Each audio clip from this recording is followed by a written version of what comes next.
साथीहरू सबैमा मेरो राधे राधे। सदा जस्तै म आज पनि श्री संस्कार धूप उद्योगबाट उपस्थित भएकी छु र हाम्रो यो संस्कार धूप उद्योग रहेको तिलोत्तमा 5 मणिग्राम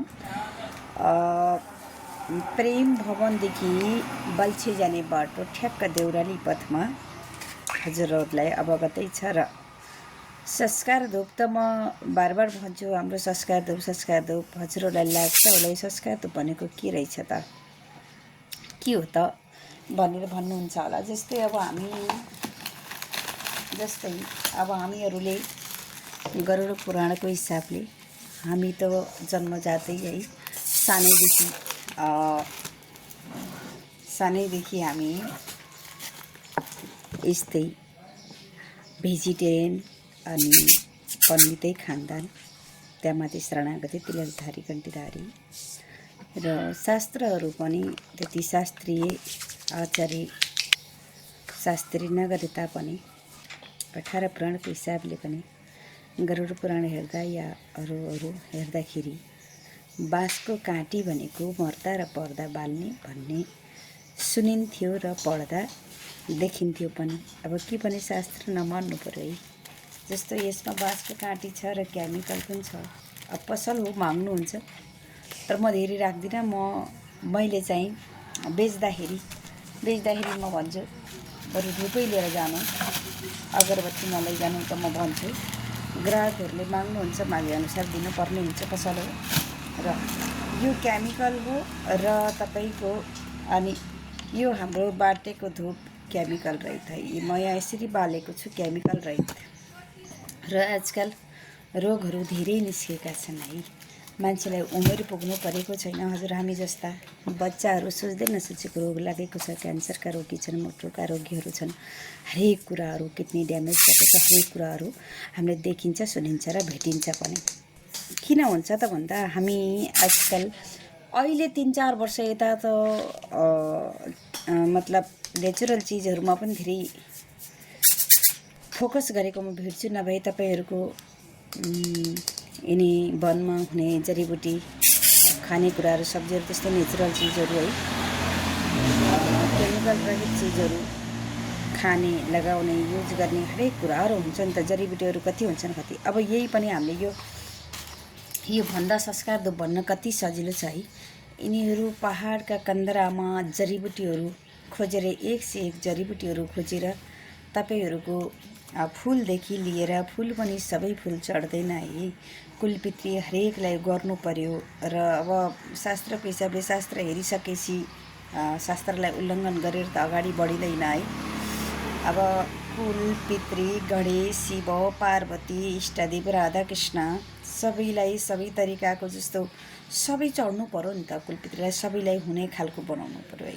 त्यसमा अब तपाईँको गाईको गोबर त अनिवार्य आउँछ। कतिले भन्नुहुन्छ कति सजिलो, सबै गाईको गोबरको रहेछ, त्यो होइन नि त। जस्तो थोरै मात्रामा लिने हो कि, जस्तो गाईको गोबर भन्ने बित्तिकै तपाईँको गाईको शरीरमा 33 कोटी देवी देवताको वास हुन्छ है। हजुरहरूलाई पनि अवगत नै भएको कुरा हो। र त्यस्तै चाहिँ गङ्गाजल, हरेक कुराहरू, कपुरहरू, धुपी, तपाईँको त्यो भन्दै जाने भने त असम्भव छ।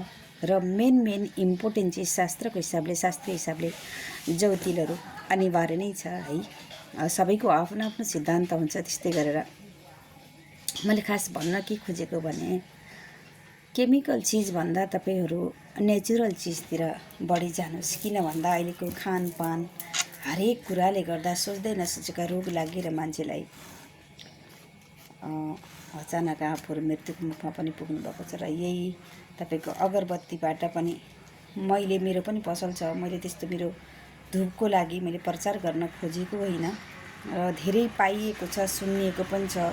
तपाईँहरूको यसमा पनि क्यान्सर र मुटुको रोग धेरै देखिएको छ।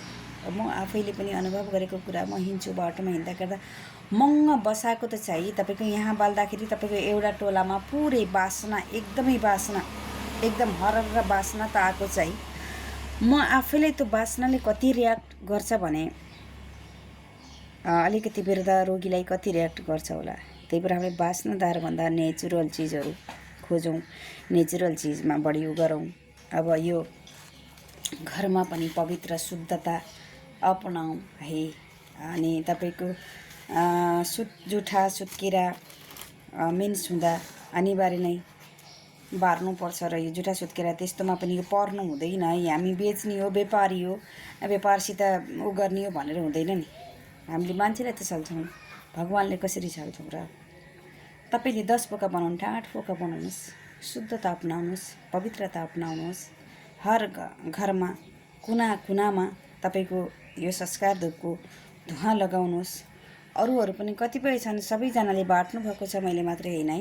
यसको धुवाँहरू, नेचुरल चिजहरूको यो धुवाँहरू प्रत्येक घरमा लगाउनुहोस्, सुक्नुहोस्। तपाईँहरूलाई केही पनि नोक्सान गर्दैन, किनकि यसमा त जडीबुटीहरू हरेक कुरा नेचुरल केमिकल केही भन्छ। हाम्रो नेपालमा अथाह जडीबुटी छ। त्यस्तै चाहिँ संस्कार धूपको बारेमा मलाई अलिकति भन्न मन लागेको थियो र फेरि पनि म कुनै दिन अर्को भिडियोबाट आउने नै छु पक्कै पनि। र अगरबत्ती नबालेर नेचुरल चिज खानुहोस्, नेचुरल चिजमा गर्नुहोस् भन्दै हाम्रो श्री संस्कार धूपलाई पनि माया गरिदिनु होला। सबैजनालाई वेलकम छ है। हजुरहरूलाई धूप चाहिए पनि, धुलो चाहिए पनि, पेपर चाहिए पनि, हरेक कुराहरू हामीसँग उपलब्ध छ। र यो धूप त चाहिँ हामीले फेरि तपाईँको 100 रुपियाँ को 100 पिस, 10 मुठालाई 100 रुपियाँमा बेच्नुहुन्छ जहीँ पनि, र हामीले पनि बेच्ने गरेका थियौँ। र हामीले यसलाई रेट 80 मात्र राखेका थियौँ मात्र। अहिले फिलहाल हाम्रो हिजोदेखि 6 गतेदेखि 12 गतेसम्म त हाम्रो अफर पनि चलेको छ। भिडियो राम्रोसँग सुन्नु होला, हेर्नु होला र अपनाउनु होला। देश विदेश र स्वदेश जुनसुकै ठाउँमा पनि हामीहरूले उपलब्ध गराउन सक्नेछौँ साथीहरू। र हाम्रो चाहिँ तपाईँको 320 मा 4 पोका किन्दा 1 पोका फ्री, 5 पोकालाई मात्र 320 मा हामीले राखेका छौँ। मात्र 12 गतेसम्म 2082 6 देखि 12 गतेसम्म मात्र हो। यो मौकाको फाइदा सबैजनाले उठाउनु होला। ओके, धन्यवाद साथीहरू।